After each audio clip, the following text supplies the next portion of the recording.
What's up, everybody? Jason Frausto for TennisUnleashed.net, and welcome to part one of our match analysis of the 2021 Wimbledon final played between Novak Djokovic and Matteo Berrettini. To find out how Djokovic beat Berrettini in the final, stay tuned because it's coming up next. All right, so before we dive into the points, let's dive into some stats and point out something that Berrettini did that was highly unusual on his second serve. All right, so let's just talk about what was so unusual about Berrettini's second serve placements. We can see for Djokovic, as an example, on his second serve, 35% of Djokovic's serves were hit wide. 39% of Djokovic's second serves were hit to the body, and 26% of those were hit down the tee. If we look at Berrettini's numbers, we see something totally different. Wide serves were just 22% of his second serve placements. 52% of his second serves were hit to the body, and 26% of his second serves were hit down the tee. Those are really unusual numbers at the tour level. We don't see people hitting 52% of their second serves right at the body. So let's jump into the points now. We'll talk about why Berrettini did that and how Djokovic was able to counter it. All right, so we have the first point up on the screen. I'm gonna let this play in real time first so you can watch it, and then after that, we'll do the analysis. Second serve from Berrettini right there, right? Some good ball striking here. And then we see the air at the end of this point. Let's go ahead and break it down now. So a couple of things to remember here real quick. Number one, Djokovic, best returner in the world, hands down. Number two, Berrettini, very, very strong server. Second serves for Berrettini at Wimbledon, anywhere between typically 105 and 115 miles an hour, give or take a few miles per hour. Hitting a lot at the body, you would think, well, as a second serve, would surprise the returner and force a lot of short returns. But Djokovic is such an amazing returner, it really didn't work out. Why did Berrettini then not just serve, more down the tee and more out wide? It's because of how good of a returner Djokovic is. Djokovic is so good from these stretch positions and does damage and counters people from these positions that the game plan for Berrettini was to try to surprise him by hitting really big, hard second serves right at the body, make Djokovic try to get out of the way, get weak returns so Berrettini could hit a first ball forehand. I believe that was the idea. Let's take a look at how Djokovic countered those big body serves. So again, right here, this second serve was 114 miles an hour right at the body. And how is Djokovic able to handle this? How does he control this? Well, what he does, right, is he split steps. You can see him here. He split steps forward. And then he's able to, from there, adjust himself and kind of glide to his left out of the way. Which, just as a tennis coach, as a tennis fan, you have an appreciation for what he's doing here. He's literally pretty much off the ground when he's making contact and still floating to his left.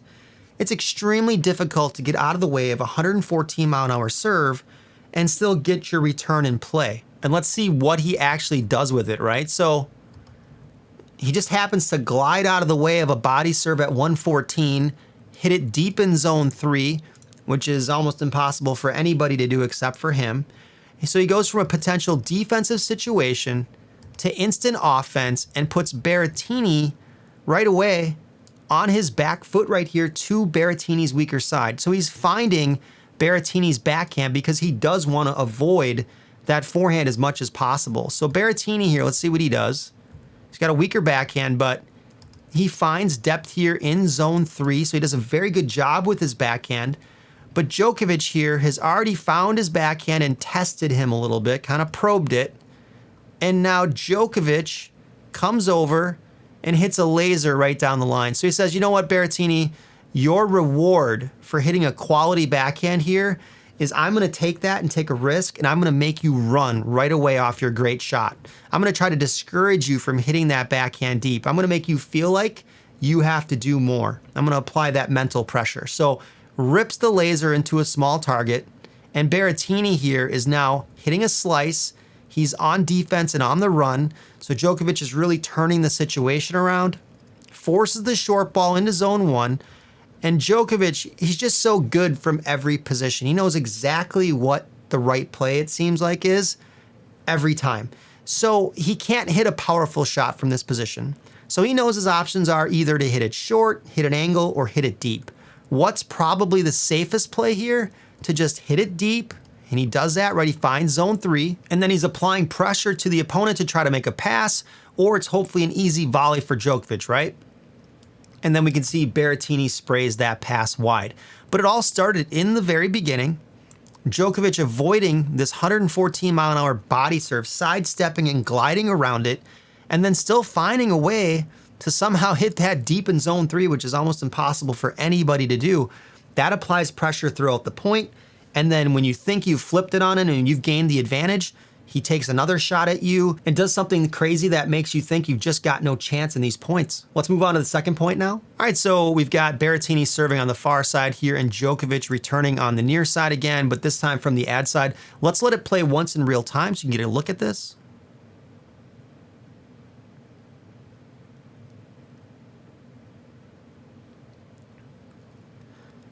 A little bit more of an extended rally right there, right? Okay, so that was good. Again, Djokovic returning on the near side here. Berrettini serving off the ad side this time. Another second serve situation.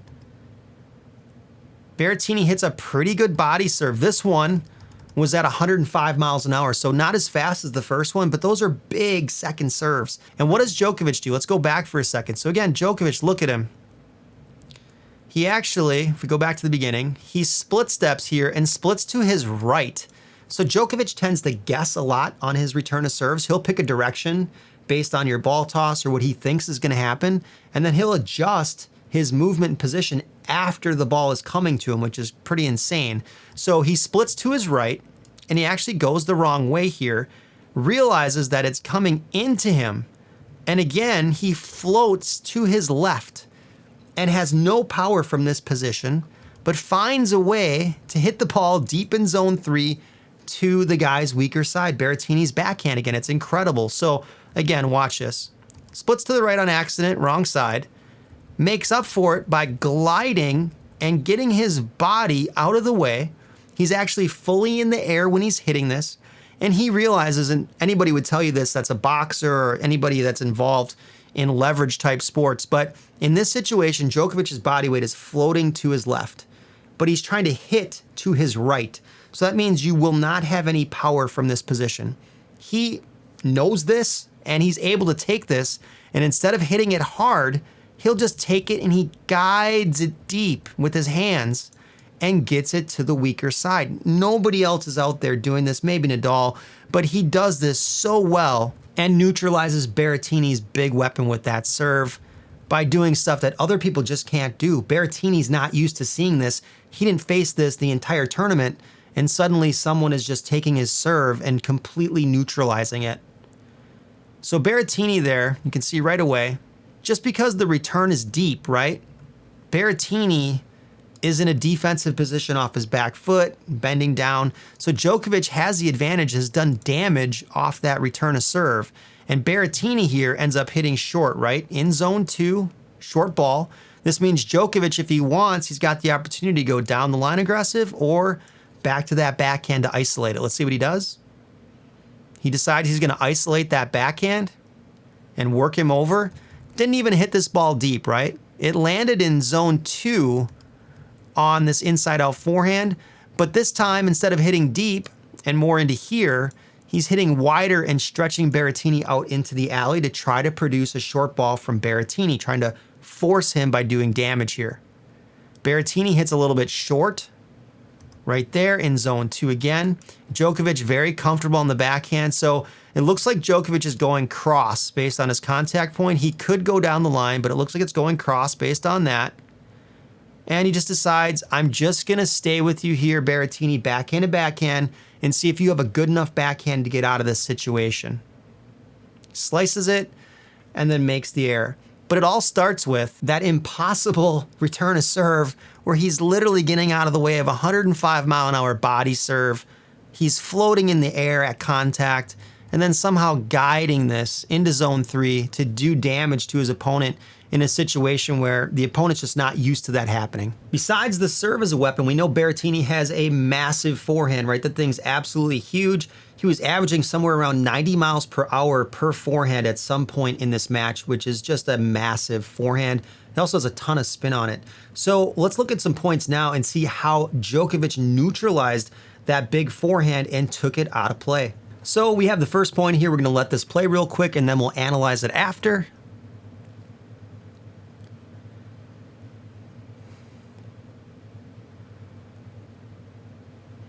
And it's a shorter point, right? So let's go back to the beginning for a second. All right, so let's break the point down now. We've got Berrettini here serving on the near side and Djokovic returning on the far side in zone 5.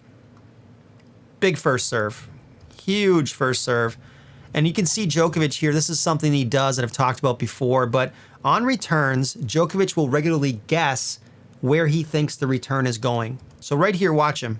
Watch his right foot. He's split to his right on a first serve against a first serve. But the serve is going down the tee. He's going the wrong way. But somehow this guy splits wrong and can still come back and hit the ball in the court. So he hits this slice because he's forced to be on defense because he guessed wrong.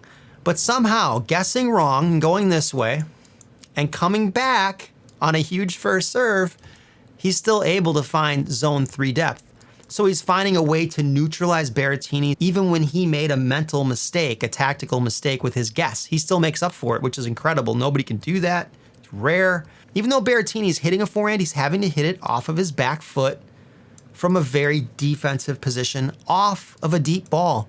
All those things tell you he won't be able to attack on this shot, okay? So let's see what happens. And he can't attack. He maneuvers the ball, but he can't hit a rocket. So Djokovic is here, and now he's backed up into zone 5 to try to give himself time, but he's set up for the shot in plenty of time. So how does Djokovic neutralize that forehand even though we've got Berrettini buried in the ad corner hoping to hit an aggressive forehand? He neutralizes it with heavy spin and with depth. Those two things together on this particular shot. Look at the follow through from Djokovic here, really bringing the racket up because he's trying to achieve depth. And he gets it right here. And now Berrettini's doing about the riskiest thing he could possibly be doing. He's in the alley.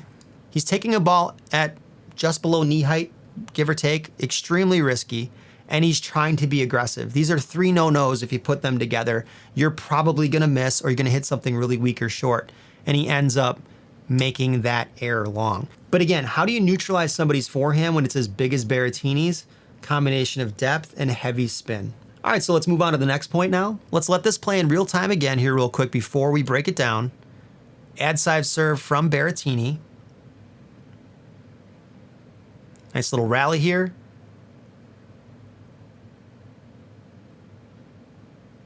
And there we go. Okay, so let's start from the beginning here real quick. Berrettini on the ad side serving, Djokovic returning on the ad side there in zone 4, right? A little closer position, second serve probably. And there we get that kick right into the body section, right to the middle. Djokovic takes the backhand early and he gets on top of it before the kick can get above his shoulders. He doesn't want that to get above his shoulder. He'll lose power and control over the ball. So he takes it early and applies a little pressure to Berrettini's backhand again. But this time it's not with depth, it's just by taking the ball early and putting some pace on it to take away Berrettini's time. There's no way for Berrettini to run around and hit a forehand on that first ball. Berrettini hits a nice little short slice there. It's kind of low. Could be deeper to be more effective or lower. And Djokovic here, he's so good with the backhand. Look at the follow through. I love how Djokovic's follow through is based on what he's trying to do with the ball. So many times as teachers or instructors, when I taught as well, you're trying to get somebody to follow through the same way over and over again to establish that repetition and that technique.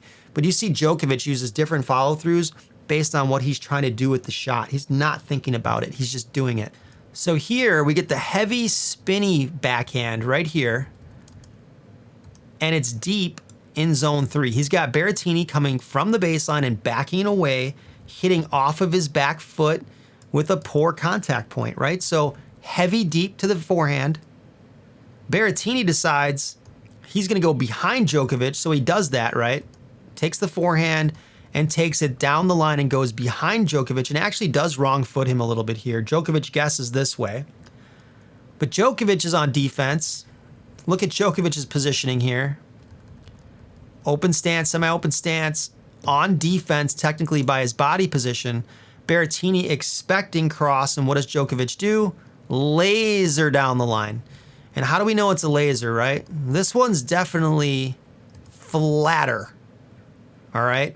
It's short in zone 2, but it's flatter because you can see Berrettini really gets caught off guard by this. It's a very defensive shot based on his body position, back foot, reaching down, contact is late, okay? So he's gonna have to play this defensively, and he does.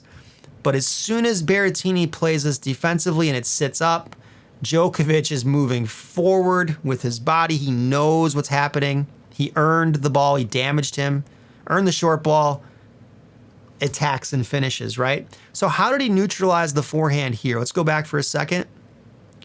The first thing that he did, took the return early this particular time on a second serve, got it to the backhand immediately, just completely to take the forehand out of play. Like, you can't hit one from here. Then as soon as he gets this shorter ball from Berrettini, the first ball he hits is a spinny, heavy backhand deep in zone 3 to get him on the back foot, okay? Give him something he can't get aggressive with. He's defending. The spinny backhand was nice, but on the next one, I'm gonna flatten it out, and I'm gonna take your time on this one, Matteo. I'm gonna mix it up. Djokovic doesn't just have one speed. So many of the younger guys, I love the younger guys, next-gen guys, they all just try to hit the ball as hard as they can. They don't understand the game in terms of mixing things together as combos, okay? Using combinations to get what you want. So Djokovic, great combo here. He goes from a spinny, heavy backhand to a flat laser on the next one to surprise you, okay? Then he gets the short ball, and then he goes flatter and aggressive again there to finish off the point. All right, so that wraps it up for part 1 of our match analysis between Novak Djokovic and Matteo Berrettini in the Wimbledon final. If you found this video helpful, or you feel like you learned something today, make sure you smash that like and subscribe button. I'm Jason Frausto for TennisUnleashed.net. I'll see you next time.